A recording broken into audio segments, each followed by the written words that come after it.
Hey there, Banger fans! It's your host, Sam Astroth, welcoming you back to Overkill Reviews, Banger's weekly review show.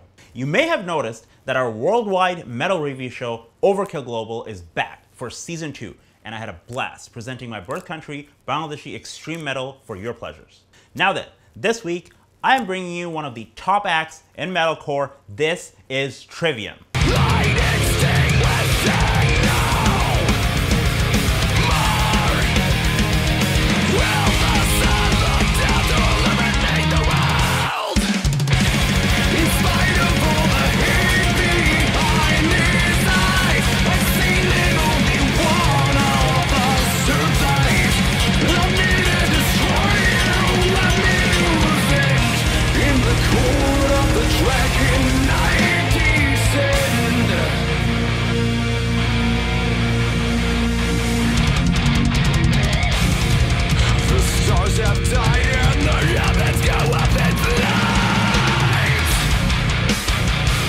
That was In the Court of the Dragon, the fantastic lead single off of Trivium's 10th full-length album of the same name, out today, October 8th, via Roadrunner Records.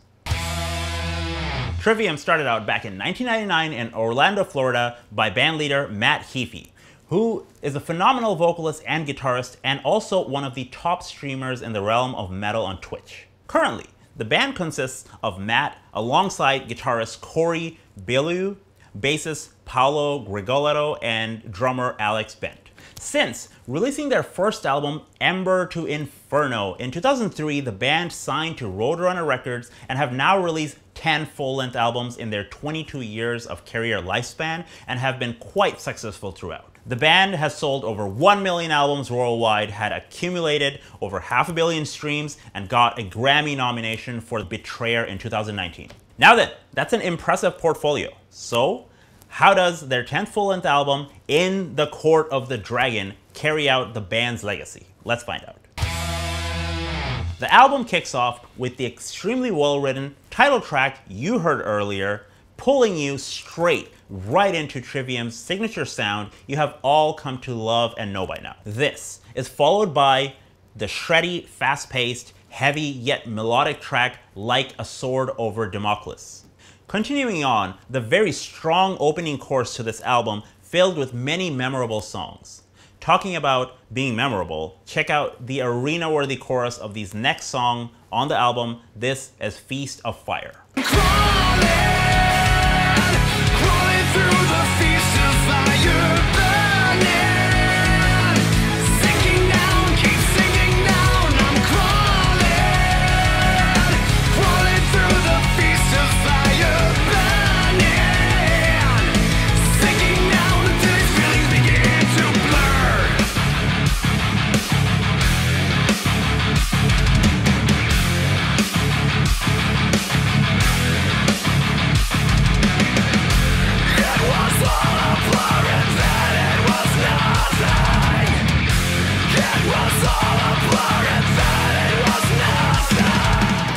The album is filled with solid, harsh vocals contrasted by Matt's powerful cleans, a very strong rhythm and bass section, fantastic lead work, great solos, and thundering drums.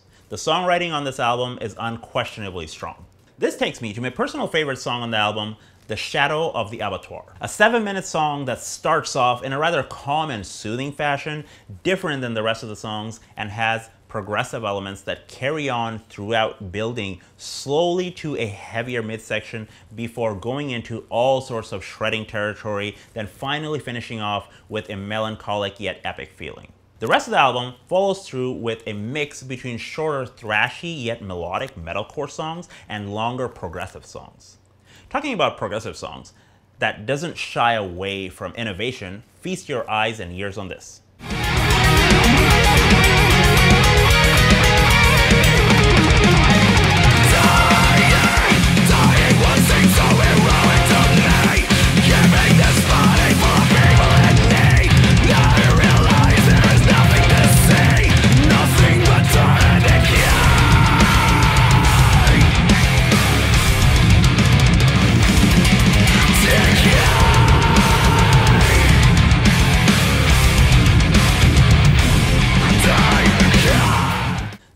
was the last song on the album, The Phalanx, mixing brutality with plenty of shredding alongside amazing visuals from the massive multiplayer role-playing video game Elder Scrolls Online.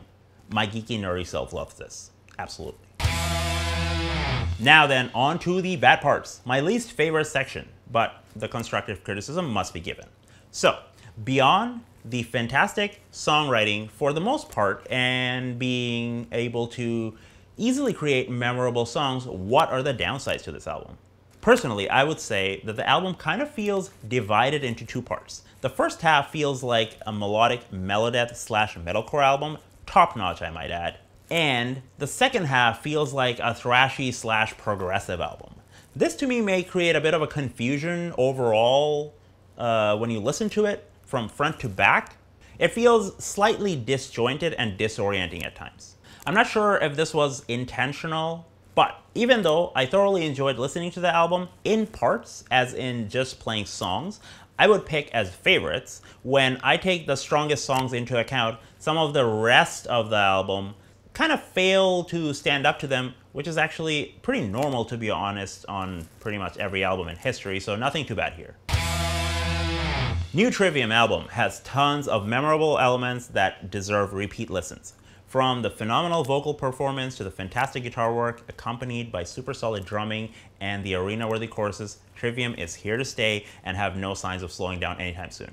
Therefore, I am giving this album 4 Slifer the Sky Dragon infused with the Winged Dragon of Ra out of 5 here on Overkill Reviews.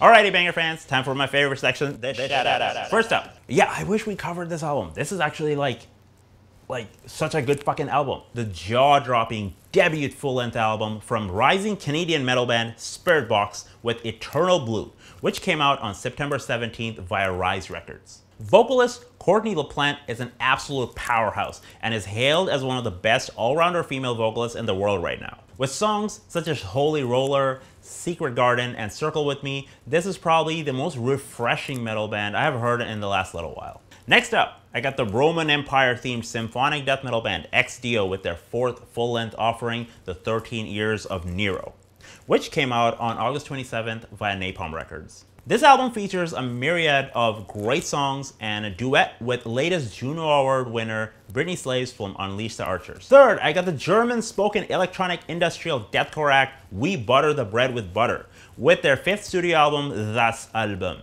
which came out on September 24th via AFM Records. These guys are absolutely hilarious, and if you like your metal with a good dosage of fun, then these guys are totally for you. Next up, I got the Finnish melodic death metal band Insomnium with their latest 4-song EP, Argent Moon, which came out on September 17th via Century Media Records. This EP keeps the band's momentum going since their last album, with more cleans becoming more of a staple, being mixed with Nilo's harsh vocals. Finally, I got the Belgian brutal death metal band Aborted with their 11th full-length album, ManiaCult, which came out on September 10th via Century Media Records. The band, as usual, shows no signs of slowing down ever, putting out consistent albums since 1999, bringing their non-stop assault for your pleasures. So then, there you have it, Banger fans. Now tell me, what are your thoughts on the latest Trivium album? Leave me a comment below and let me know.